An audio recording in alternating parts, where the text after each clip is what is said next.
Rome and Sassanid, the great imperial battle over the Tigris River.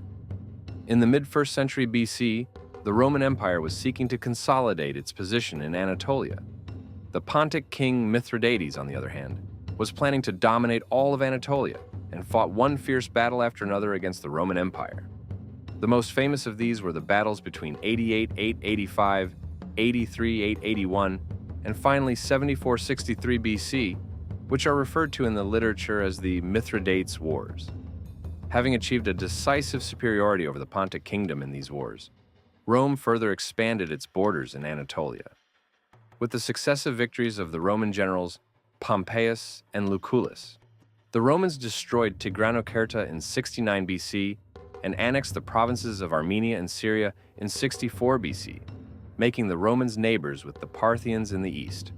Thus, from this period onwards, the fierce struggles with Iran, which would be Rome's long-term rival in the east, began. As the Roman Empire expanded its borders in the east over time, it also suffered heavy defeats against the Parthians from time to time. However, with the Parthian Wars of Lucius Verus in 166, the Romans began to hold on to the Euphrates River line. In 197, during the reign of Septimus Severus, the province of Osroene was established east of the Euphrates, covering today's Urfa and its region. In this way, a direct connection was established with cities such as Nisibis and Singara in the east, and alternative routes to the Parthian country in the region were obtained. In 217, there was a battle between the Romans and the Parthians near Nisibis, the winner of which was not clear, and from then on, both states adopted a policy of defending their existing borders.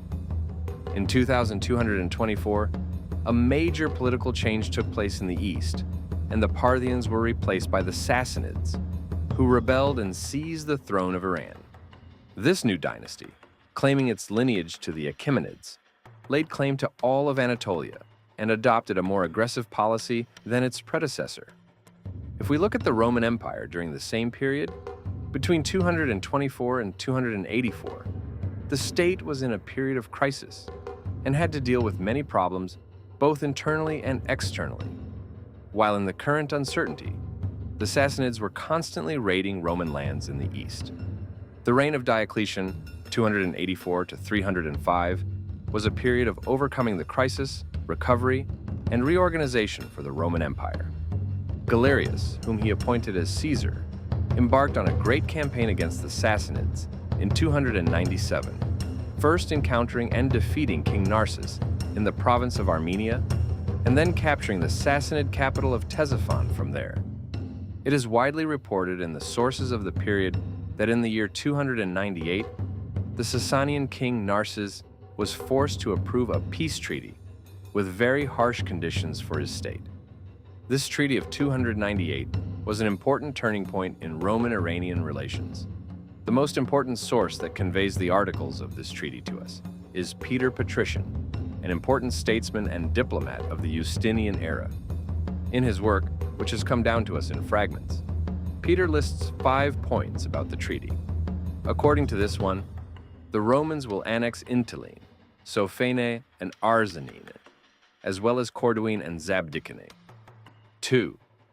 The Tigris will be the border between the two states. 3. The Zinta fortress on the border with Media will become the Armenia border. 4. The king of Iberia, Georgian, will henceforth receive his titles from the Romans. 5. The city of Nisibis will be the only trade center. The first article would bring the Sasanian-dominated Armenian satrapies in the region under Roman control, and give Rome freedom of movement eastward to Lake Van, allowing it to control the trade routes there. With the second article, Rome's position in the north of Mesopotamia would now be confirmed by the Sassanids. In the third article, Rome's border with the Armenian kingdom in the east would be finalized. And in the fourth article, Rome would make Georgia a vassal state. When we look at the last article, it is not very comprehensive in terms of implementation. Rome would not be able to control the trade routes from northern Armenia, nor the routes from the Red Sea or the interior of Arabia.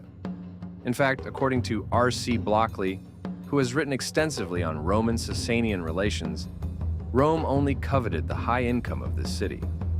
It must also have thought that it could communicate more easily with the Armenian, Assyrian, and Arab communities in the region. Indeed, with the city of Nisibis, the Romans had seized a key position in Upper Mesopotamia. Because as long as the city of Nisibis, which was a camp city, from a strategic point of view, remained in the hands of the Romans, the Sassanids would not dare to enter the Anatolian interior and approach the Euphrates basin, and the wars would take place in Armenia or in the Syrian deserts east of the Euphrates rather than in a wide geography. After this agreement in 298, Rome built a line of defense to protect the Tigris, as it was the eastern lime's border of the Roman Empire.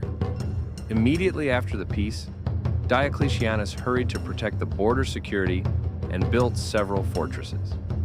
Malalas, one of our sources, expresses this as follows.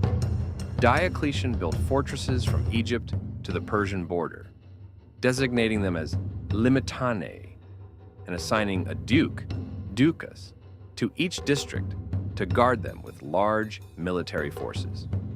Unfortunately, there is no source that specifies in detail which fortresses he had built, but we have started to unearth them both by considering the sources of the period and by following the archaeological studies carried out in the region. One of the fortresses that we think was built on the Tigris during the reign of Diocletian is located today in the Chatape village, Til, in the Kurtalan district of Siirt.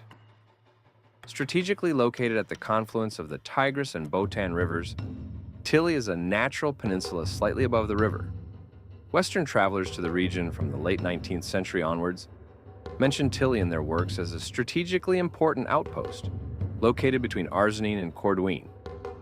However, we have only one source that mentions Til, the Notitia Dignitatum, a Latin work written in the late 4th or early 5th century, is the official cartography of the Eastern and Western Roman empires.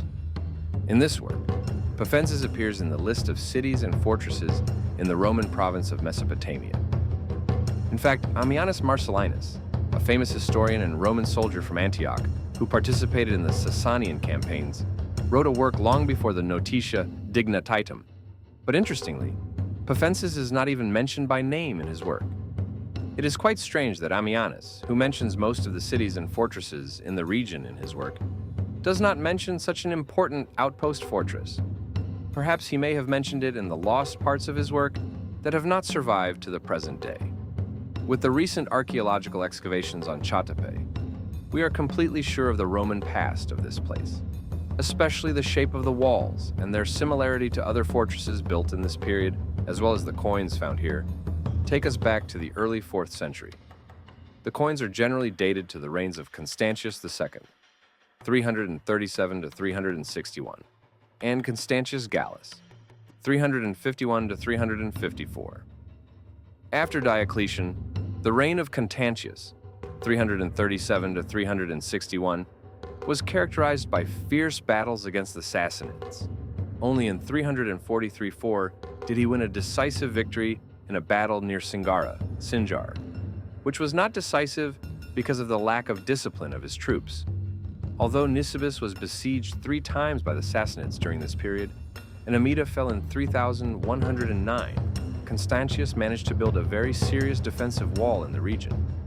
His first act in the region was to fortify Amida, Diyarbakir, which until then had been a small town on the Tigris, and turn it into a garrison city.